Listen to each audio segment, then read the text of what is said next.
Welcome to everyone. Legastic Path is back with this video. In this video I'm gonna discuss whole CPC Civil Procedure Code. Last video में हमने CRPC को discuss किया था जिसमें criminal stages को discuss किया था और जो भी प्रोविज़न प्रोसीजर फॉलो और अप्लाई होते थे उन स्टेजेस में वो सब हमने देखे थे और मोस्टली CRPC कवर हो गया था उस वीडियो लेक्चर में। आज हम इस लेक्चर में CPC की बात कर रहे हैं। इस लेक्चर में मोस्टली और इम्पोर्टेंट सेक्शंस और ऑर्डर्स को इस वीडियो में डिस्कस करेंगे और जो प्रैक्टिकल सिविल प्रोसीजर है वो आपको इस वीडियो से अच्छे से समझ आ जाएगा। जितने भी स्टेजेस है सिविल प्रोसीडिंग्स के वो सब हम इस वीडियो में डिस्कस करेंगे। चलिए स्टार्ट करते हैं। सबसे पहले हम CPC की एक ब्रीफ हिस्ट्री देख लेते हैं, कैसे ये कोड इनेक्ट हुआ था। क्या होता था, पहले टाइम में कोई सिविल प्रोसीजर कोड नहीं होता था, एक लॉ होता था, वहाँ पर ये चीज़ नहीं बताई हुई थी कि क्या प्रोसीजर सिविल का होगा और क्या क्रिमिनल का। क्योंकि सिविल और क्रिमिनल मैटर्स ही डिफाइन नहीं थे तो प्रोसीजर कहाँ से होता डिफाइन। फिर जब मुगल्स ने इंडिया पर रूल किया, जब मुगल्स इंडिया में आए तो वो कुछ मॉडर्न लॉ लेके आए। उन्होंने लॉ को तो क्लासिफाई किया था बट प्रोसीजर को नहीं किया।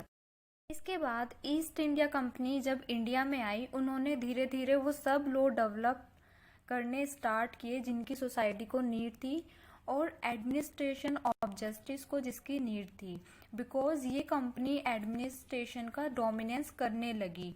और फिर 1859 से सिविल प्रोसीजर की हिस्ट्री स्टार्ट होती है। 1859 में फर्स्ट टाइम इनेक्ट हुआ था सिविल प्रोसीजर कोड। इससे पहले कोई सिविल प्रोसीजर कोड एप्लीकेबल नहीं होता था पूरी कंट्री में। सर चार्ल्स वुड ने यूनिफॉर्म किया था प्रोसीजर को और उन्होंने इंस्ट्रक्ट किया था सेकेंड लॉ कमीशन को कि एक सिंपल कोड बनाओ और उसको कंट्री की सभी कोर्ट्स में यूनिफॉर्म करो। तो कमीशन ने 4 ड्राफ्ट्स तैयार किए थे कोड ऑफ प्रोसीजर के लिए, जो कि ऑर्डिनरी सिविल कोर्ट्स पर मद्रास प्रेसिडेंसी टाउन और बॉम्बे और नॉर्थ वेस्टर्न प्रोविंसेस पर अप्लाई हुए थे। इसके बाद ये ड्राफ्ट 4 बिल्स पर डिपेंड थे जिससे एक code of civil procedure enact कर दिया गया था। बट यहाँ हुआ क्या कि ये कोड प्रेसिडेंसी टाउन की सुप्रीम कोर्ट और स्मॉल कॉजेस कोर्ट में एप्लीकेबल नहीं था। इसके बाद इसमें बहुत सारी अमेंडमेंट हुई थी और कुछ मॉडिफिकेशन भी हुआ था। फिर जो ये कोड था इसमें बहुत सारी कमी थी। फिर 1863 टू 64 के बीच एक कॉम्प्रिहेंसिव बिल प्रिपेयर किया गया जिसको मिस्टर हैरिंगटन के थ्रू रिप्लेस किया गया, लेकिन कुछ रीज़न की वजह से बिल की एनेक्टमेंट को अर्जेंट किया गया था, मींस पोस्टपोन कर दिया गया था। और act particularly branches of law के साथ डील करता था और इस वजह से ज़रूरी था कुछ चेंजेस करने कोड में। डॉक्टर विटले जो कि लेजिस्लेटिव सेक्रेटरी थे गवर्नमेंट ऑफ इंडिया के, इन्होंने रीअरेंज किया एक सिस्टमेटिक ऑर्डर में उस ड्राफ्ट बिल को जो प्रिपेयर किया था बाय मिस्टर हैरिंगटन। मिस्टर विटले ने इंट्रोड्यूस किया कुछ न्यू प्रोविजंस को जो बेस्ड थे ऑर्डर और रूल्स पर जो कि बनाए गए थे judicature act in England and कुछ प्रोविजन को न्यूयॉर्क सिविल कोर्ट से भी लेके आया गया था। देन सर होबहाउस जो कि लॉ मेंबर थे, इन्होंने कुछ सब्सटेंशियल कंट्रीब्यूशन किया ड्राफ्ट बिल में कुछ मॉडिफिकेशन के साथ। फिर उस बिल को एनेक्ट किया गया था CPC 1877। इसके बाद ये रियलाइज हुआ कि न्यू कोड में भी बहुत सारे अमेंडमेंट की नीड है। इवन 130 सेक्शंस ऑलरेडी अमेंडेड किए गए थे 1879 में। फिर से कुछ अमेंडमेंट प्रपोज की गई 1882 में। फिर फाइनली डिसाइड किया गया कि इस कोड को कम्प्लीटली रिकास्ट कर देना चाहिए। Then code of civil procedure code 1882 enact हुआ था। फिर इस कोड में भी बहुत सारी प्रॉब्लम फेस करनी पड़ी, जैसे कि जुडिशियल ओपिनियन और प्रोविजन की इंटरप्रिटेशन में कन्फ्लिक्ट होता था और ये रिजिड था बिकॉज कंट्री के डिफरेंट एरियाज की नीड से सफिशिएंटली अप्लाई नहीं हो पा रहा था। फाइनली फिर से एक ड्राफ्ट बिल प्रिपेयर किया गया और इसको स्पेशल कमेटी के जो हेड थे सर रिचार्ड, उनके थ्रू एग्जामिन किया गया था और लेजिस्लेचर में इंट्रोड्यूस किया गया था। And then finally 21st March 1908 code of civil procedure bill को पास किया गया by legislature with the assent of Governor General of India and came into force 1st Jan 1909. सो यहाँ पर अब तक हमने एक ब्रीफ हिस्ट्री को डिस्कस किया सीपीसी की. अब देखते हैं कि सीपीसी का रोल क्या है. तो चलिए स्टार्ट करते हैं. इसमें 158 सेक्शंस है और 51 ऑर्डर्स है. सबसे पहले सिविल सूट के कुछ एलिमेंट्स है, उनको हम डिस्कस करते हैं. सिविल सूट के कुछ एलिमेंट्स होते हैं जो कि इम्पोर्टेंट है सिविल सूट के लिए. कौन से वो एलिमेंट है? जैसे कि parties, cause of action, subject matter, title, matter in issue and relief. इसमें क्या होता है कि पार्टीज का कुछ कोज ऑफ एक्शन होता है, देन सब्जेक्ट मैटर होता है जो कि डिपेंड करेगा टाइटल पर, फिर उस टाइटल पर क्वेश्चन अराइज होते हैं और फिर उसके लिए रिलीफ देती है कोर्ट. पार्टीज को हम आगे डिस्कस करेंगे, बट यहाँ पर देख लेते हैं कोज ऑफ एक्शन क्या होता है और जो बाकी के एसेंशियल एलिमेंट है इनको देख लेते हैं, इनका मीनिंग क्या होता है. यहाँ पर कोज ऑफ एक्शन होता है person have some kind of legal right and that legal right has been violated by some other person. जब कोज ऑफ एक्शन अराइज होता है तब वह पर्सन सिविल सूट फाइल करेगा. सेक्शन 9 गेटवे ऑफ सीपीसी ये decide करता है कौन से राइट लीगल है और कौन से नहीं. नेक्स्ट आता है हमारा सब्जेक्ट मैटर. सब्जेक्ट मैटर होता है जिस पर कंप्लीट सूट डिपेंड होता है. सब्जेक्ट मैटर भी 2 टाइप्स के होते हैं, पर्सनल और प्रोप्राइटरी राइट. नेक्स्ट आता है टाइटल. क्या होता है कि सब्जेक्ट मैटर का एक स्पेसिफिक रिलेशन होता है टाइटल के साथ. It means it is identity of subject matter which the person is seeking, जिसके राइट का वायलेशन हुआ है. जैसे अगर किसी प्रॉपर्टी को लेके सूट फाइल हुआ है, ए और बी 2 पार्टीज, उसमें इन दोनों के बीच में कोई डिस्प्यूट था प्रॉपर्टी को लेके और वो फाइल जो है सूट किया गया. तो इस सिचुएशन में यहाँ पर टाइटल होगा ओनरशिप इज अ टाइटल. अगर कोई पोजेशन के लिए सूट फाइल कर रहा है तो पोजेशनरी इज अ टाइटल. अगर कोई टेनेंट के लिए कर रहा है तो टेनेंसी. लाइसेंस के लिए कर रहा है तो लाइसेंसी टाइटल हो जाएगा.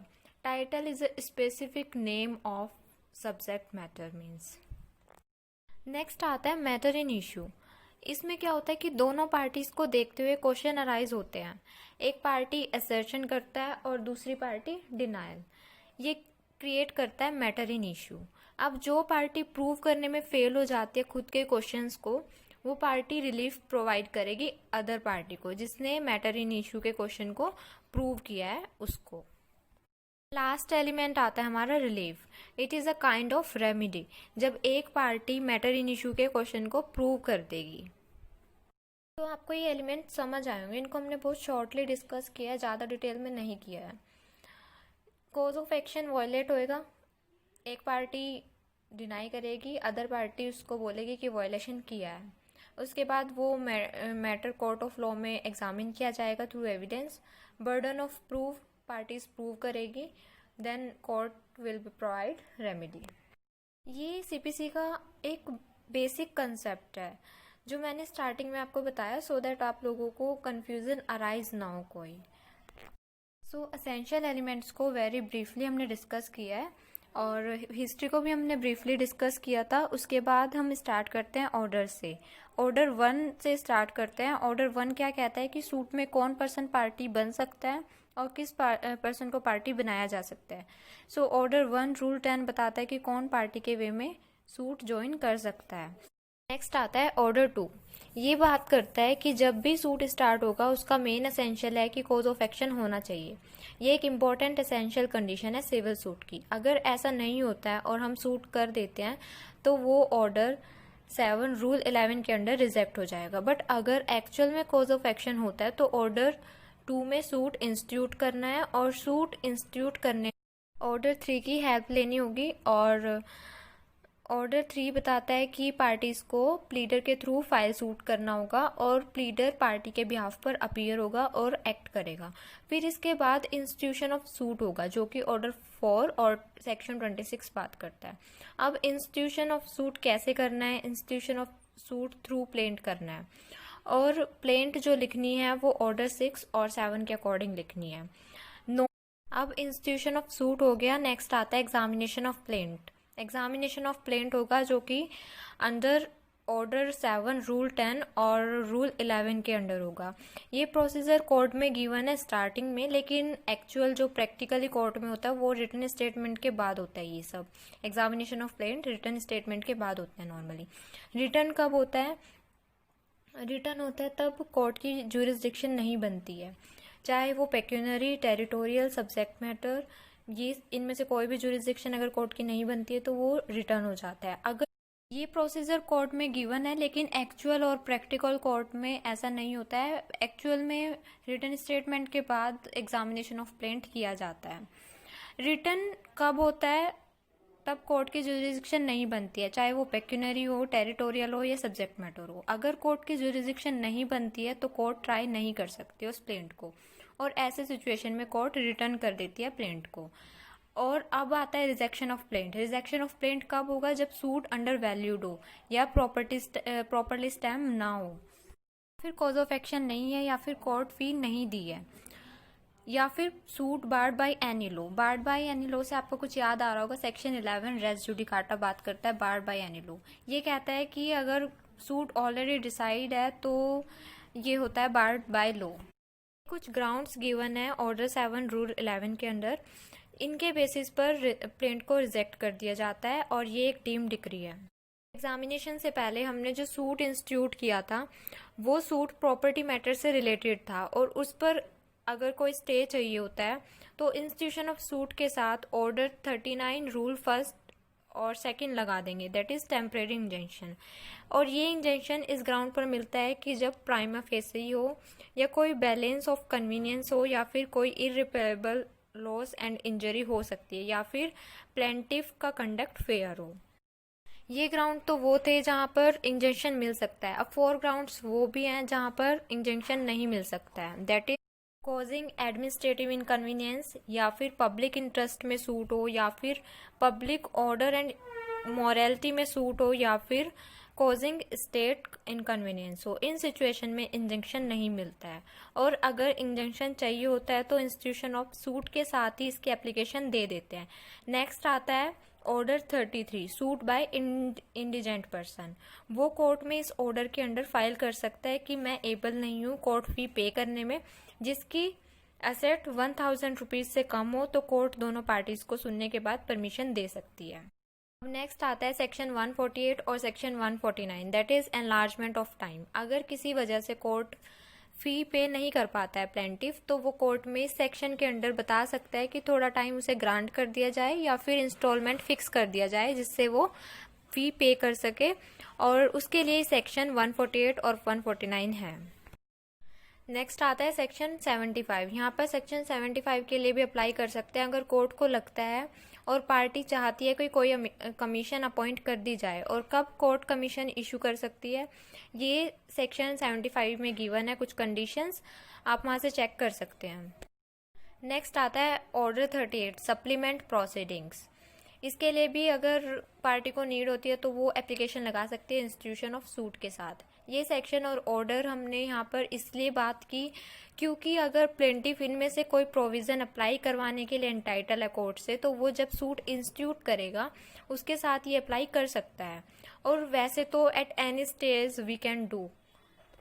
नेक्स्ट प्रोसीडिंग हमारी आती है जब सूट ड्यूली इंस्टीट्यूट हो जाता है, उसके बाद आता है issue of someone under order 5 और सेक्शन 27 to 32।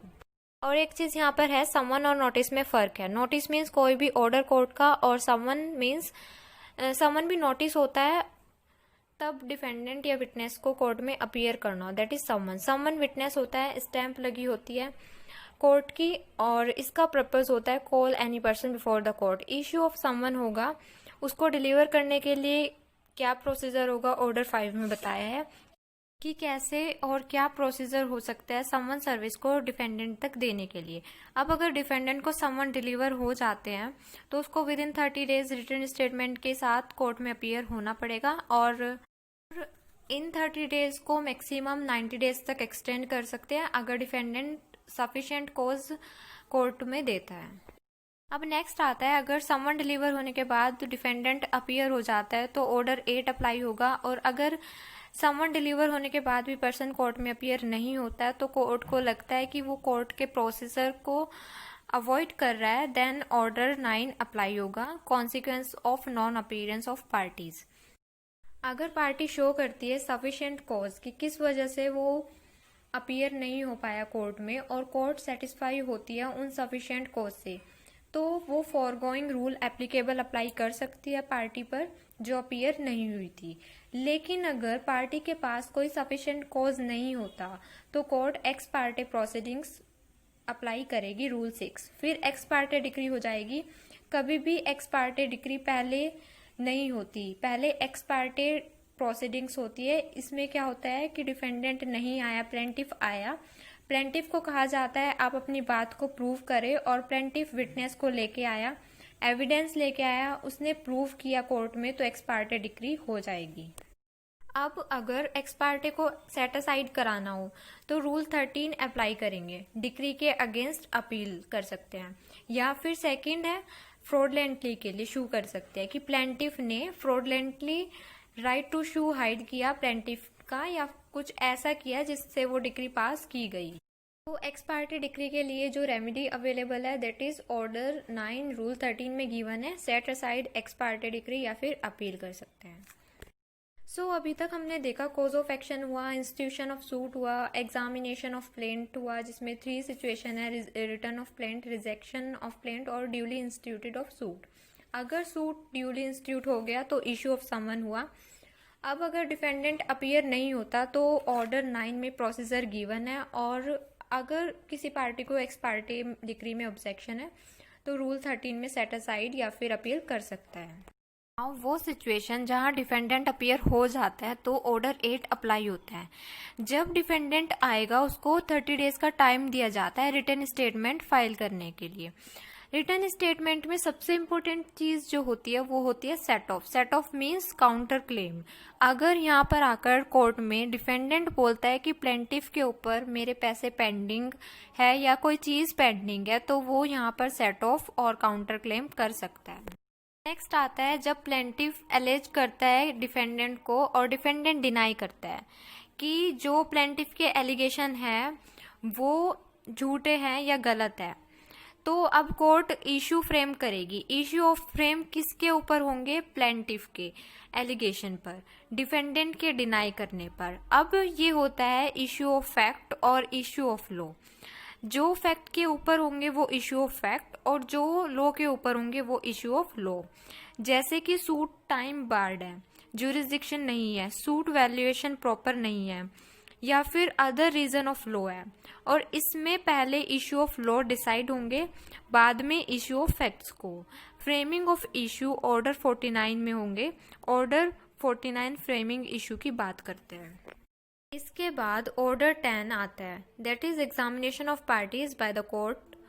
कोर्ट के पास पावर है कि वो यही एग्जामिनेशन करे पार्टीज को, और अगर उस टाइम पर कोर्ट को कुछ ऐसा एडमिशन हो जाता है या फिर कोर्ट को लगता है उस एडमिशन के बेस पर जजमेंट दे देना चाहिए तो कोर्ट दे सकती है, या तो पार्टी की एप्लीकेशन पर या ऑफ इट्स ऑन मोशन।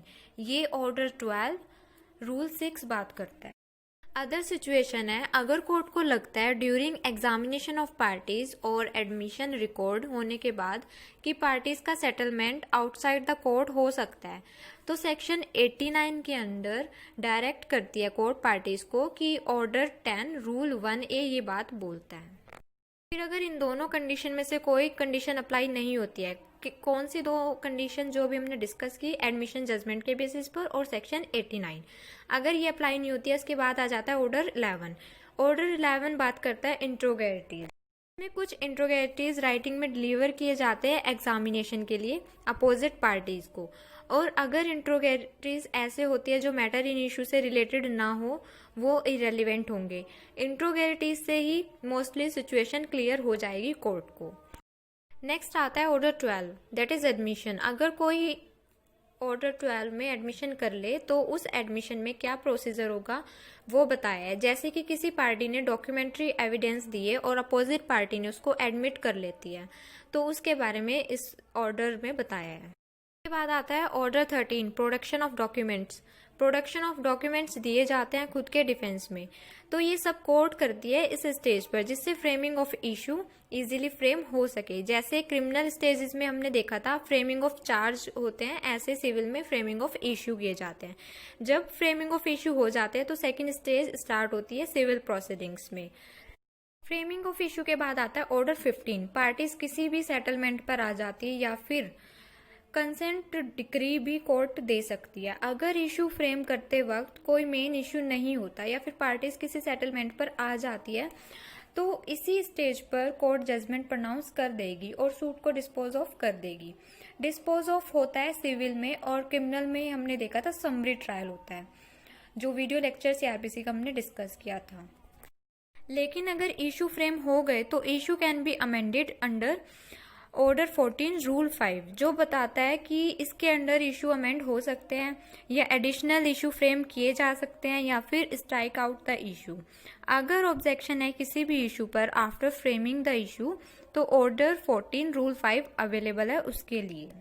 इसके बाद फ्रेमिंग ऑफ चार्ज हुए, कोई अमेंडमेंट है या उसमें कोई कुछ ऐड करना है, स्ट्राइक करना है तो करेंगे। फिर इसके बाद आएगा order 16, someone and attendance of witness, means witness को अपीयर करो कोर्ट में, उसके लिए कोर्ट समवन इशू करेगी और विदाउट समवन भी विटनेस आ सकता है, अंडर रूल 1A ये बात करता है।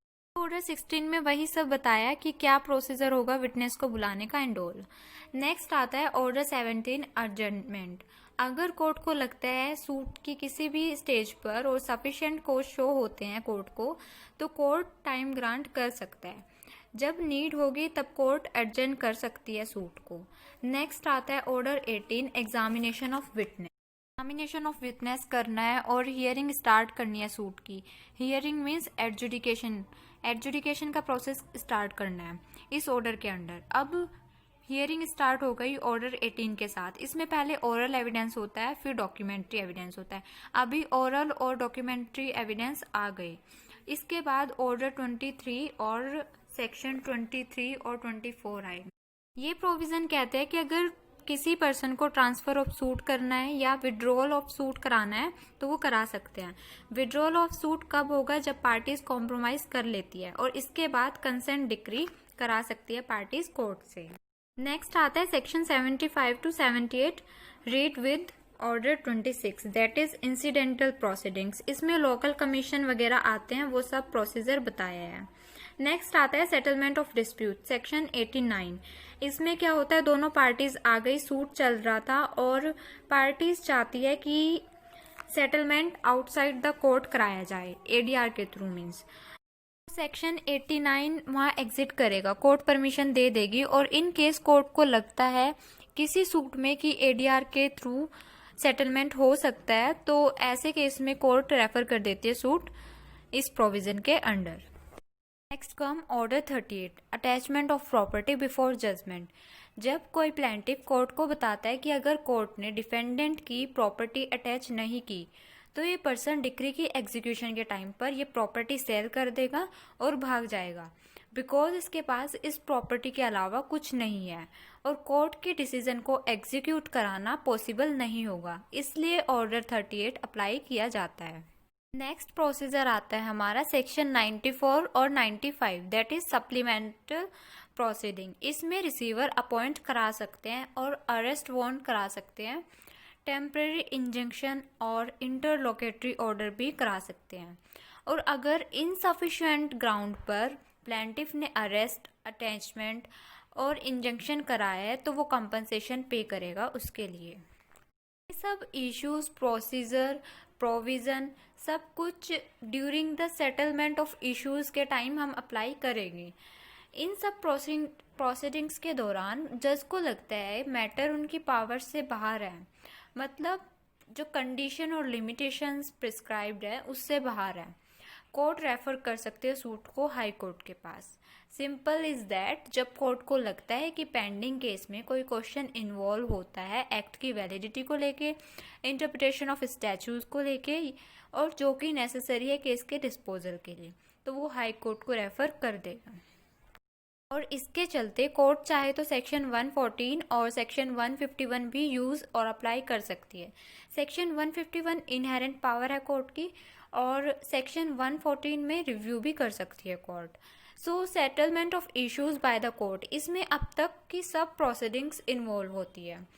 अब तक हमने देखा है कि कॉज ऑफ एक्शन होता है, प्लेंटिफ फाइल हुई, रिटन स्टेटमेंट फाइल हुई, डिसीजन ऑफ मिसलेनियस हो गया, देन फ्रेमिंग ऑफ इशू हुए, पार्टीज का एग्जामिनेशन हुआ, डॉक्यूमेंट वगैरह प्रोड्यूस हुए, विटनेस का एग्जामिनेशन हुआ। ये सब होने के बाद फाइनल आर्ग्यूमेंट आ जाएगा। फाइनल आर्ग्यूमेंट दोनों पार्टीज के होंगे, फिर जजमेंट पास करेगी और जजमेंट के साथ डिक्री भी होगी। जजमेंट पास किस प्रोविजन में गिवन है, किस प्रोविजन में सीपीसी के बताया हुआ है जजमेंट के बारे में, अंडर सेक्शन 33 और ऑर्डर 20 में बताया हुआ है अबाउट जजमेंट। तो उसके अंडर उसके अकॉर्डिंग जजमेंट पास करेगी कोर्ट। एक बार जजमेंट पास हो गई तो जजमेंट को अमेंड नहीं कर सकते हैं। डिक्री वो डिसीजन होता है जिससे सूट की प्रोसीडिंग्स खत्म हो जाती है। ऑर्डर, डिक्री और जजमेंट के बीच में जो डिफरेंस है उसके लिए एक वीडियो है, आप सीपीसी की प्लेलिस्ट में जाकर देख सकते हैं, जिसमें डिक्री का रोल भी बताया है हमने और डिस्कस किया हुआ है। ब्रीफ में मैं यहाँ पर भी बता देती हूँ। अब तक हमने देखा अगर court temporary injunction, supplement proceedings, incidental proceeding, attachment of property और अरेस्ट, ये सब इंक्लूड होते हैं ऑर्डर में। मीन्स ऑर्डर तो बहुत सारे हो सकते हैं। Even during suit court document produce करने के लिए बोलती है पार्टी को, that is order. But decree सिर्फ 1 या 2 हो सकती है, इससे ज़्यादा नहीं। प्रिलिमिनरी और फाइनली। प्रिलिमिनरी डिक्री कुछ ऐसे केसेस में पास होती है जैसे प्रॉफिट, पार्टीशन का सूट हो गया। इन सूट्स में पहले प्रिलिमिनरी डिक्री पास की जाती है और फिर फर्दर प्रोसीडिंग्स में डिसाइड कर दिया जाता है, वो प्रिलिमिनरी से आगे चला जाता है और final decree totally dispose of the case. अब फाइनल डिक्री आ गई है किसी सूट की, उसके बाद डिक्री होल्डर एग्जीक्यूशन के लिए अप्लाई करेगा अंडर ऑर्डर 21, रूल 10 और 11।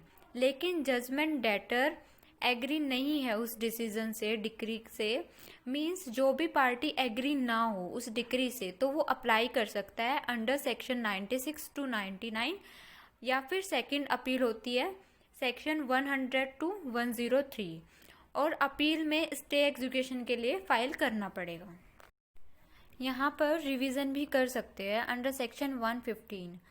अब एक क्विक रिवीजन करते हैं अब तक जो हमने पढ़ा है, डिस्कस किया है।